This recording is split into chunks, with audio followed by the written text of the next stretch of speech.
ایک تھا میاں، ایک تھی بیوی۔ میاں کا نام تھا اسلم اور بیوی کا نام تھا بشرا۔ اسلم صاحب بڑے سیدھے سادھے آدمی تھے اور بشرا بیگم ذرا ہوشیار اور نئے نئے آئیڈیاز کی ماہر۔ ایک دن بشرا بیگم کو خیال آیا کہ کیوں نہ اپنے گھر کو مزید خوبصورت بنایا جائے۔ انہوں نے اسلم صاحب سے کہا، سنو جی، آج کل ایک نیا ٹرینڈ چلا ہوا ہے، ہر کوئی اپنے گھر کی دیواروں پر پینٹنگ کروا رہا ہے، ہم بھی کیوں نہ کروائیں؟ اسلم صاحب نے جو اخبار میں گاہکوں کے ساتھ پینٹرز کے حشر دیکھ رکھے تھے، ہچکچاتے ہوئے بولے، بشرا، پینٹنگ کروانا آسان ہے، لیکن پھر پینٹروں کے نخرے، ان کا کام، سارا گھر گندا ہونا، چھوڑو یہ سب۔ لیکن بشرا بیگم نے ٹھان رکھی تھی، ارے تم تو ڈرپوک ہو، ہم کسی پینٹر کو کیوں بلائیں؟ میں نے سوچا ہے کہ ہم خود پینٹ کریں گے، یہ ہوگا ہمارا بانڈنگ پروجیکٹ۔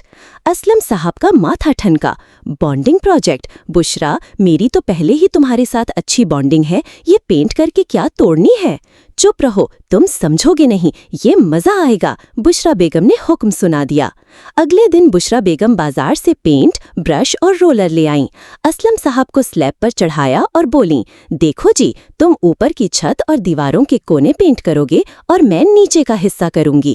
اسلم صاحب نے سر ہلایا، پہلا برش مارا، پینٹ گرا قمیض پر، دوسرا مارا، پینٹ گرا داڑھی پر، تیسرا مارا، پینٹ کا چھینٹا سیدھا بشرا بیگم کی ناک پر۔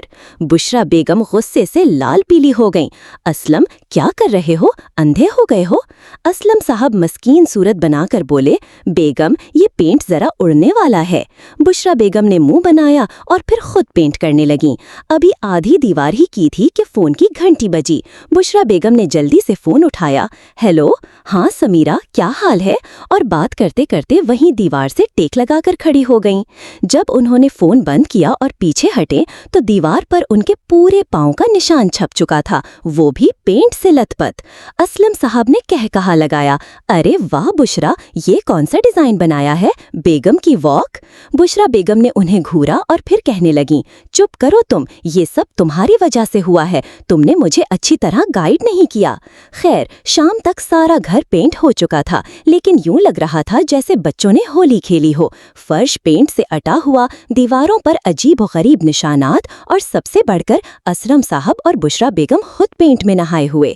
رات کو اسلم صاحب بستر پر لیٹے تھے اور بشرا بیگم ان کے لیے چائے بنا کر لائیں۔ چائے کا کپ دیتے ہوئے انہوں نے دیکھا کہ اسلم صاحب کے سر کے بال کچھ زیادہ ہی چمک رہے ہیں۔